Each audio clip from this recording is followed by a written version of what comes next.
अस्सलाम वालेकुम दोस्तों, मैं हूं नासिर। आप देख रहे हैं मेरा यूट्यूब चैनल नासिर व्लॉग। जी दोस्तों, सीमा केस के हवाले से सूर्या वर्मा साहब ने बड़ी ज़बरदस्त आज सीमा की पूंगी बजाई है। सीमा के हवाले से कुछ ऐसे सवालात किए, कुछ ऐसे जवाब दिए जो आने वाले वक्त में सीमा के लिए वबाई जान बन गए।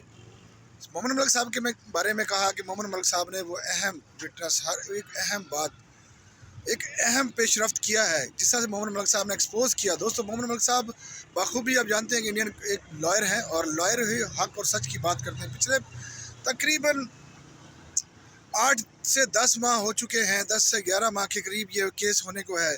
और नाज़रीन, जिस तरह से वो वहाँ पर सनातनी बनने का दावा कर रहा है, सनातनी बनने से कोई ताल्लुक ही कोई नहीं, ढोंग और सिर्फ ढोंग है। उसका काम किसी मज़हब से कोई ताल्लुक नहीं। पहले नाज़रीन, हम आपको दोस्तों ये बार बार कहते हैं कि वो मुसलमान है और मुसलमान ही रहेगी, क्योंकि जिस तरह से वो ढोंग करती है वो, लेकिन वो सिर्फ और सिर्फ AP सिंह की वजह से वो तमाम ढोंग करने में कामयाब हुई। क्योंकि AP सिंह ने उसको कहा था कि अगर इंडिया के अंदर तुमने रहना है तो तुमने इंडियन के मुताबिक हिंदू बनकर रहना होगा, और जब तुम्हें नागरिकता दिला दूँ फिर चाहे तुम जैसे चाहो ज़िंदगी गुजार सकती हो। इसी वजह से वो तमाम बातें उसने वो की और उसमें कुछ हद तक वो कामयाब भी हो गई। जिस तरह से हम लोग यहाँ से उसको ट्रोल कर रहे थे, बार बार उसके बारे में कह रहे थे उसको कि उसको एक्सपोज किया जाए, उसको डिपोर्ट कर दिया जाए, लेकिन हम सब ये सोचने पर मजबूर थे कि ऐसी क्या ताकतें हैं जो उसको रोकी हुई हैं।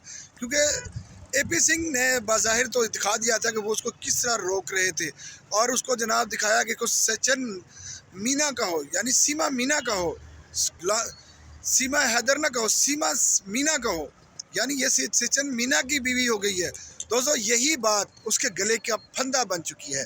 AP सिंह ने ये बात कही और तमाम वो झूठ पर झूठ बोले, इतने झूठ बोले कि झूठों की इंतहा कर दी। उसके बाद अब केस एक नए दोहराए पे गया। मोमिन मलिक साहब की एंट्री के बाद मोमिन मलिक साहब ने एक्सपोज किया और AP सिंह को 5 करोड़ रुपए का हर्जाना का दावा कर दिया, और दावा के मिलते ही जैसी नोटिफिकेशन मिला तो उसके पैरों से ज़मीन खिसक गई। वो ये सोच भी नहीं सकता था कि पाकिस्तान से बैठा हुआ एक शख्स जिसके पीछे कोई नहीं है, जिसके पीछे कोई ताकत नहीं है, पैसे की ताकत नहीं है, कोई सियासी पॉलिटिकल नहीं है, वो एक आम इंसान था जिसको इतनी ताकत अल्लाह पाक ने कहाँ से दी। गुलाम हैदर को ये ताकत अल्लाह पाक ने कहाँ से दी? वो ये सोच रहा था कुछ भी नहीं कर सकता, वो वहाँ पर रो पीट कर इज़्ज़त के मामले से खामोश हो जाएगा। लेकिन जैसे ही गुलाम हैदर पाकिस्तान आया और उसने अपने बच्चों को हासिल करने के लिए जतन शुरू किए, जद्दोजहद शुरू की, शुरू में कुछ लोगों ने उसका मजाक बनाया, कुछ लोगों ने उसका साथ देने का वादा किया, और उनमें से कुछ लोग भाग भी गए। दोस्तों, वहाँ पर कुछ यूट्यूबर्स पाकिस्तान से, कुछ इंडिया से यूट्यूबर जुड़े और सब ने मिलकर एक काम किया, और उस काम का हवाला ये है कि अल्हम्दुलिल्लाह आज मोमिन मलिक साहब इंडिया के वकील और इंडिया से हायर कर लिए गए हैं।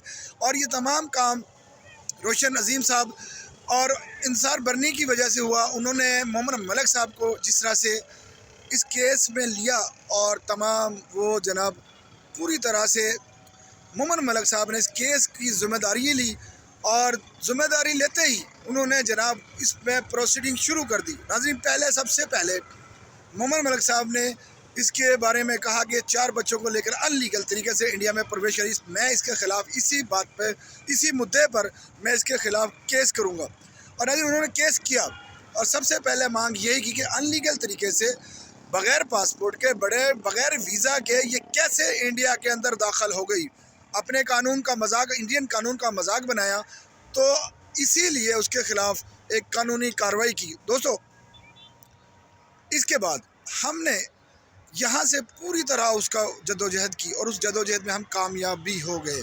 लेकिन वो अकेली कामयाबी थी। उसने अपने उसके कुछ झूठ हम यूट्यूबर्स ने मिलकर, इंडिया और पाकिस्तान से कुछ आम जनता ने, इंडियन ने उसको एक्सपोज किया, और उसकी हवा तो टाइट उसी वक्त हो गई थी। लेकिन जैसे ही मोमिन मलिक साहब की एंट्री हुई, वहाँ पर उसकी जो ज़मीन सी पैरों से खिसक गई। 3 करोड़ रुपए का उसको हर्जाना का दावा कर दिया गया। सचिन फैमिली को भी हर्जाना किया गया है। 3 करोड़ रुपए इंडियन और पाकिस्तानी 15 करोड़ रुपए बनते हैं जो उसने अदा करने हैं। और इसके हवाले से कुछ लोगों ने गुलाम हैदर के बारे में कुछ कहा कि वो क्या पैसे लेगा। उसे पैसे नहीं चाहिए दोस्तों, गुलाम हैदर को अपने बच्चे चाहिए, सिर्फ और सिर्फ अपने बच्चे। और वो बच्चों के लिए काम कर रहा है, और जो उसके साथ जुड़े रहते हैं वो हर वक्त उनका शुक्रिया अदा करता है, चाहे वो पाकिस्तान से हो या इंडिया से। वो तमाम लोग उसके साथ खड़े हैं, तमाम उसके दुख में बराबर के शरीक हैं, और हमेशा वो उसके हक़ और सच के बात करते हैं।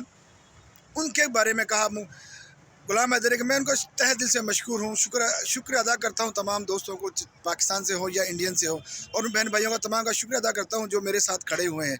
नाज़रीन, ये एक अच्छे इंसान की खसूसियत है दोस्तों, ये सबसे अच्छे इंसान की खसूसियत है कि वो अपने साथ देने वालों को नहीं भूलते, उनको मोहब्बतें और उनके दिलों के अंदर उनसे सलाम और मोहब्बतें उनके साथ हमेशा शेयर करते रहते हैं। दोस्तों, इस वक्त मोहम्मद मलिक साहब की इस एंट्री की वजह से AP सिंह होश बाखुदा हो चुके हैं और सीमा के घर पहुंचे हुए हैं। सीमा घर बार बार आते हैं, और वो सीमा जो बीमारी की हालत में पड़ी हुई है, उसकी होश के नाखून नहीं रहे। अब वो जनाब जो उसके कह रही थी मैं गर्भवती हूँ, उस केसेस के हवाले से भी बहुत ज़्यादा अपडेट आने वाली है, वो भी आप लोगों के साथ शेयर करेंगे। नाज़रीन, पिछले 10-11 माह से ये औरत मुसलसल झूठ सहारा ले रही थी कि मैं गर्भवती हूँ। गर्भवती नहीं है, सिर्फ वो ढोंग कर रही थी ताकि उसको नागरिकता मिल जाए।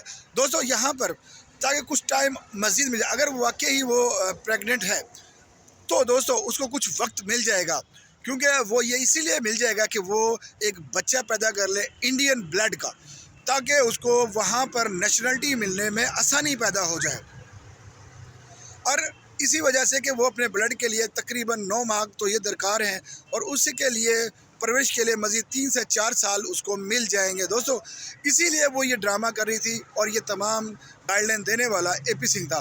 मोहम्मद मलिक साहब ने इसी वजह से इसके ख़िलाफ़ ये तमाम बातें की कि जल्द से जल्द उसको एक्सपोज़ किया जाए, उसको डिपोर्ट कर दिया जाए, ताकि उसके झूठ से मज़ीद मुआशरा ख़राब ना हो। और साथ साथ ही उस पर हर्जाने का दावा किया, क्योंकि वो किस तरह से इंडियन अवाम को, इंडिया की जनता को बेवकूफ़ बनाने में कामयाब हुई है। दोस्तों, इसी तरह हम इसको यहाँ से ट्रोल कर रहे हैं, और इंडिया से भी बहुत से लोग उसके मुखालिफ हैं। 80% लोग उसके मुखालिफ हैं दोस्तों इंडिया के अंदर से। हम पाकिस्तानी तो टोटली मुखालिफ हैं, लेकिन इंडियन हमारे दोस्त, हमारी बहनें, हमारे भाई 80% उसका मुखालिफ है, क्योंकि उन्होंने उसके मुल्क का कानून तोड़ा, और उन्होंने ये उसके एक बहुत बुरी छाप डोली कि अगर कोई भी बंदा किसी भी तरीक़ा से इंडिया के अंदर चला जाए, वहाँ उसको नागरिकता मिल जाएगी, लेकिन नागरिकता नहीं मिलेगी इस औरत को, इसको डिपोर्ट कर दिया जाएगा। और बार बार हम आप लोगों को गुलाम हैदर के बच्चों के लिए आवाज़ उठा रहे हैं। दोस्तों, हमें कुछ लोग आकर यहाँ पर मुख्तलिफ बातों से लाइव सेशन में आकर मुख्त ट्रोल करते हैं। हमें कभी कश्मीर के हवाले से बात करने कहते हैं, कभी हमें कहते हैं जी कि आप जहादी हो, कभी हमें कुछ मुख्तलिफ। लेकिन मैं दोस्तों यहाँ पर इतना सा अर्ज़ करूँगा कि हम एक हुब्बर वतनी पाकिस्तानी है, और हमारा मुल्क हमें ये हमारे मुल्क के कानून में ये है कि हम किसी के मज़हब के बारे में या किसी के बारे में गलत बात नहीं करते। हम नाज़रीन इस केस के हवाले से एक दूसरे के साथ जुड़े हैं, अदरवाइज़ हमारी उससे पहले किसी से कोई रब्ता नहीं था, कोई ताल्लुक़ नहीं था, लेकिन ये हमारा संपर्क हुआ एक दूसरे के साथ इस केस के हवाले से, क्योंकि हम तमाम लोगों का दुख और दर्द एक है। गुलाम हैदर के बच्चे वापस मिल जाएँ, सीमा मिले ना मिले, लेकिन गुलाम हैदर के बच्चे ज़रूर मिलने चाहिए। दोस्तों, फिर मिलेंगे, तब तक मुझे नई अपडेट के साथ मुझे इजाज़त दीजिए। अल्लाह हाफ़िज़।